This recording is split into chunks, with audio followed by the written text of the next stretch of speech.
পুরো রাখিরই মতনই লাগছে ডিজাইনটা, পুরো বেগুনি কালার। যেগুলো আরো বড় বড় ফুটতো কদিন, এইসবের নাম শুনছি, রাখি ফুল।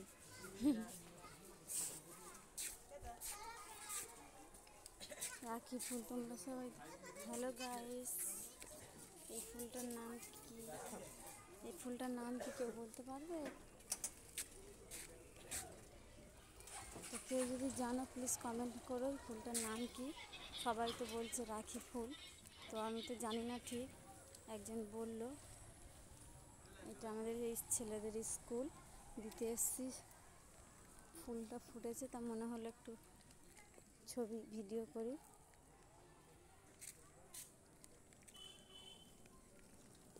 এই রাস্তা, এদিকে ফাঁকা, এদিকে একটা স্নানের ঘাট আছে, এখানে আমরা বসে থাকি যখন বাচ্চা পরীক্ষা হয়। এই স্কুল।